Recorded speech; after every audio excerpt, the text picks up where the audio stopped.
At the time, I sort of got caught up in something I didn't really know nothing about. Okay. You've been convicted of it now. So yeah, I know so that. what was it that you got caught up in that you didn't know anything? It wasn't premeditated on my behalf. Like, I didn't know really what was going on until I was there. Yeah. And then it wasn't until I seen him get pushed in front of the car in a wheelchair across the road from the hospital, I sort of put two and two together. What do you mean? Okay, look. Don't bullshit me. Like, I'm being serious. I've been charged for it already. Who cares? You know what I mean? Oh, fuck off. So you're telling me you're just sitting across, you're just sitting, okay, first of all, you live an hour from that hospital. You live an hour from that hospital, and you're just sitting in the car, and you happen to see your old cellmate come out in a wheelchair. No. He told me to go there to meet somebody, right? How did he tell you that? It was over the phone. Yeah. Okay. He said, can you go there and meet somebody, blah, blah, blah. I said, yeah, no worries. I said, I'm touring from Kalgoorlie. I said, so make sure they're fucking, because I've got to leave for Kalgoorlie, I don't know, whatever time. that day, I had to go to Kalgoorlie. I was running late already. Yeah. And it worked out. Apparently, I was supposed to go there to fucking pick up a gold diamond necklace for his missus or something off somebody. Because you had his missus there in the car. And no, she wasn't there, no. And then I said to him, I said, well, look, I said, I've got some jewellery at home. I said, do you want me to give her something? I've got some stuff at home or whatever. And he's like, no, I've sorted out with these people, blah, blah, blah. I said, all right. And so I didn't think nothing of it. Yeah. And me then living the life that I was living and him knowing that I was getting around with a gun on me and all the rest of the bullshit,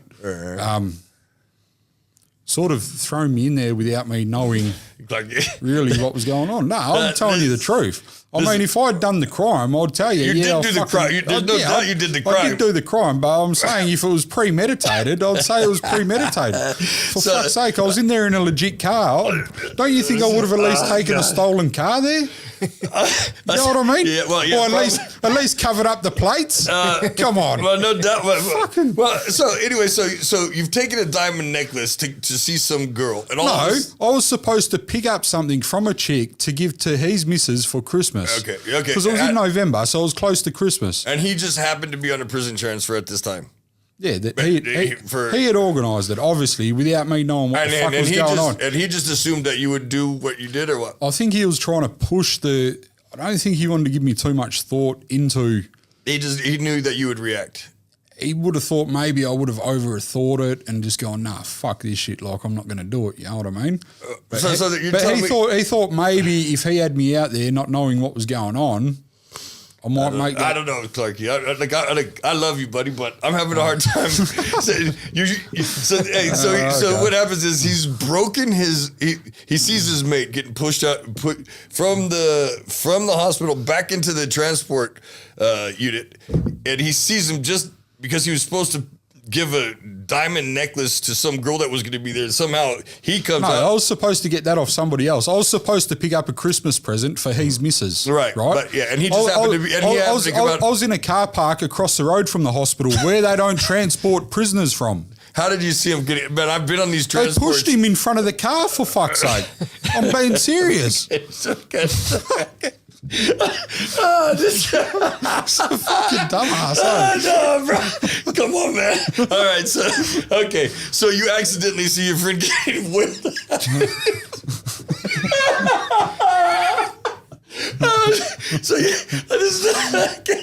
All right, let's get back to it. Let's be serious here. So you accidentally see your friend in a wheelchair, and you just happen to have. I don't accidentally see him. I seen him. But did you? It's not like I wasn't trying to look at him, and then I seen him. Yeah, but you live an hour away, and there were phone calls. Me ringing this chick up saying, "Where the fuck is this person that I'm supposed to be meeting?" I said, "Tell them I'm wearing these shorts, this shirt, and I'm standing next to a fucking white Commodore." Well, why would I tell this chick that if I was there to break out my mate and I know what he looked like? Why would I give her my description for? I don't know that you did this or not, but all I know is that every time I got sent to the hospital, like I dislocated my knee. Yeah. And 14 months later, 2 prisons later, they picked me up at 4 o'clock in the morning, like, Stuart, we're out of here.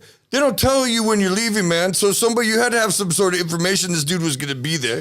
Your good mate, who you're getting a diamond necklace for, and you just accidentally had a sawed-off shotgun?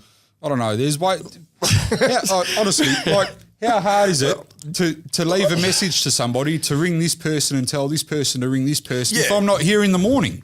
Well, no, it's simple. Well, there you go. There you go. Like, it's easy. I could, like, if I saw you leave in the morning and I'm in a cell next to you, I could easily call a mutual mate and say, hey, somebody's on transport. Yeah, and then they could react. Yeah, can you ring Clarky and fucking tell Clarky that fucking such and such isn't there on the fucking thing or whatever, or pass some message over or whatever the case may be. All right. Like, there's other ways around it. All right, so it's not as if he had a mobile phone in his pocket and he rang me up and he's like, oh yeah, I'm on a transfer today, mate. Like, can you meet me at the hospital?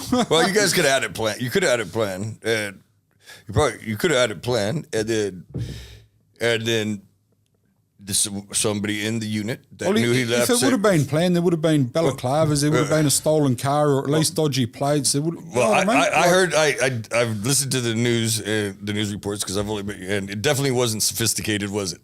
No, it wasn't. So anyway, it was brazen. It was brazen. Yeah. Hey, but balls, bro. I don't know how you walk because, like, I mean, you got massive balls, bro. Like, you literally, like. You see your mate in his wheelchair. Then what happens? You pop out of the car. No, I don't know. I think there was a lot of fatigue because I was trying to get away from all the other shit and I was trying to focus on a gold business up in Kalgoorlie, and I was torn from Kalgoorlie all the time, and my missus was pregnant. I was arguing with my missus. Finances were shit. There was a lot of stress and fatigue going on. Were you under the influence? Were you on the meth? No, I wasn't, no. I'd given that up before, like probably 3-4 months before. But I think it was just that stress and fatigue, just the build-up of that, which made me make that impulsive decision. Yeah. Because if there wasn't that stress and fatigue there, like I don't suffer stress and fatigue now because that opened up my eyes heaps. Right. Because I know exactly how it unfolded and where I was and how I felt that day and what I knew and what I didn't know. Mm-hmm. And I mean, now since I've been out of prison, like stress and fatigue, I try to keep that shit out of my life and I don't have issues. Right. I have people ask me to do dumb shit all the time. I tell them to fuck off. You know what I mean? But if you gave me 2 weeks of stress and no sleep, I probably would do this dumb shit because I'd be like a fucking zombie. Well, you're giving me all kinds of bad ideas because I need a large loan. No, I'm just kidding. But that's a joke, officers. I'm kidding.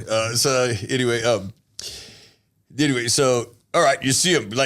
Let's get into the detail. You see your mate. He's coming out of the hospital in a wheelchair. Yeah. 2 guards. Yeah, it was 2 guards. Yeah. What happens next? I just jumped out the car and I said, "Oh, he's let my mate go," and they're like, "Nah." But Can you kindly release my mate? Well, you got to be polite.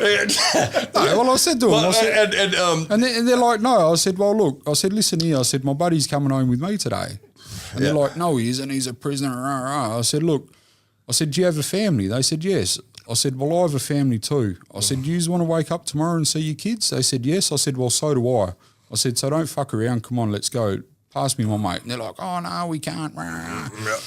And anyway, there was a big sort of, I don't know, it was an Islander fella. He was like 7 foot tall. Like, he was a big boy. Yeah. And he's looking at the gun. He's looking at me. I said, fuck, like, what are you doing? Like, don't even think about it sort of thing. You know? Yeah. And he's like, looking at the gun, looking at me. And he's like, no, it's all right. You know, And then in slow motion, he's taken a step forward, but then he's frozen halfway and he's gone to grab the gun. Mm-hmm. And then it was just a natural reaction to sort of hit him in the side of the head with a gun. Yeah, well, you hit him with the butt of the shotgun. The barrel. The barrel. Oh, you hit him in the barrel? The barrel in the ear, yeah. Fuck, you're lucky it didn't go off. He's lucky it didn't go off. Yeah. I mean, like, I don't know. You're exactly right. Like, I don't know how everybody, you want to be the hero, but like, man, a bullet comes pretty fast. You know what I mean? Like, if you hit him like that and you were able to not pull that trigger, you guys are both very, like, you ripped his ear off, didn't you? Or ripped off half his ear or something? Yeah, half his ear or something. There's no doubt you enjoyed this clip. But if you really liked it, click here. But if you want to go to the next episode, Diego's probably messing with me, but telling me to say, click there. And if it clicks there, there should be something there. And if it doesn't show up, he's messing with me again. So click one of the two, but click them.